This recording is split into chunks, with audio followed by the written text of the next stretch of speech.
trong các công trình xử lý, trong các trạm xử lý nước thải này, người ta sẽ phải When tiến hành chlorine is khử added clo to dư kill off the bằng cách bacteria, là it bổ then sung has to be thêm là nó sẽ cho clo hấp phụ, có thể hấp phụ bằng cái là sulfur dioxide hoặc là hoặc chính là cái khí SO2.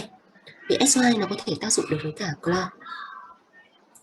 removed before it can be discharged as to not kill off anything in the discharge location. After this, the water is safe enough to discharge into a stream or lake. Ozone disinfection. Sau các bước khử trùng như vừa rồi thì nước thải nó mới có đảm bảo lại các điều kiện về vệ sinh, ví dụ như là về chất hữu, về nồng độ chất về nồng độ các chất hữu cơ biodenum, hoặc là về nồng độ về vi khuẩn qua các chỉ tiêu về E. coli, tổng coliform, và mới được xả ra các nguồn tiếp nhận ao, hồ, sông, suối hoặc là biển. Nào, phương pháp khử trùng thứ hai đó là bằng ozone. Is another method of disinfection that involves pumping an electrical current through the water that causes oxygen molecules, O2, to disassociate and combine with a free oxygen molecule, forming O3, known as ozone. Ozone nhá, thì bạn học trong hóa nước rồi đúng không? Hóa nước vào môi trường rồi. Thì chúng ta có thể tạo ra ozone ngay chính trong bản thân của các nhà máy bằng cách là sẽ tia lửa điện vào oxy phân tử, và khi đó nó sẽ chuyển thành là ozone. Ozone is an incredibly strong oxidant and causes microbes, cell Ozone thì walls là to một cái chất oxy hóa khá là rapid mạnh. cell decomposition and overall damage to cells. In other words, Và ozone này nó sẽ ozone là is an xuyên incredibly qua cái strong thành tế oxidant and bào causes của vi khuẩn microbes, cell và walls sẽ to là do phá hủy cái tế rapid bào cell này. decomposition and overall damage to cells. In other words, it kills off bacteria.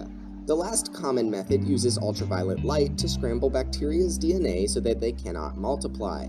In UV disinfection, the tia UV thì nó sẽ tác bacteria dụng in the đến water DNA aren't của killed, vi rather khuẩn. they're sterilized, rendering them harmless. If you were to ingest water with living microbes immediately following UV treatment, any harmful bacteria would be unable to multiply or render your body damage. Engineers choose between these methods based on a variety of factors such as flow rates, cost, and location of discharge, which brings us to the final step, effluent release.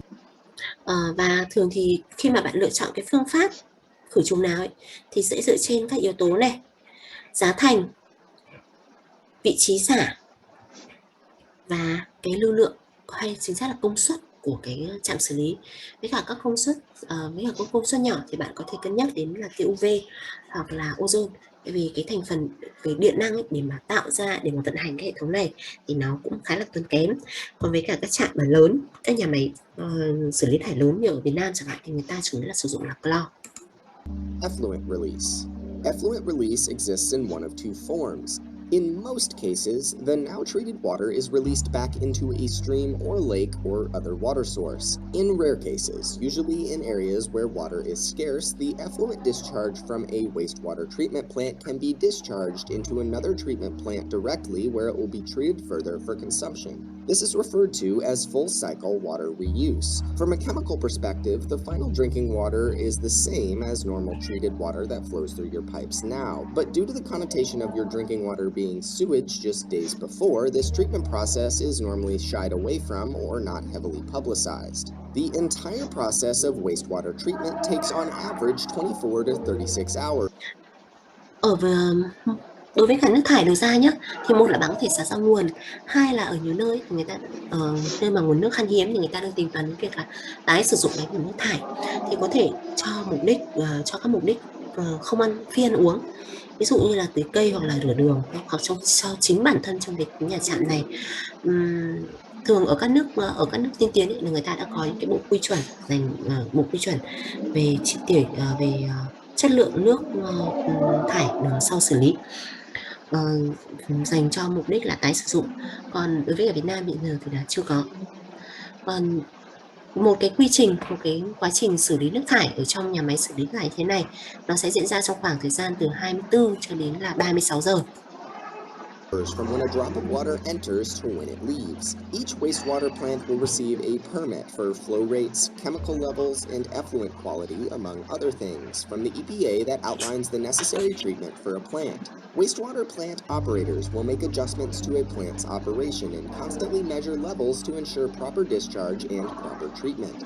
Without these operators and the dirty job that they do around the clock, our sewage would always stay sewage, and sanitation in modern cities would be much, much worse. Wastewater treatment is an essential dirty job, and you can thank the 14,748 treatment plants in the US alone for not having to worry about what happens when you flush.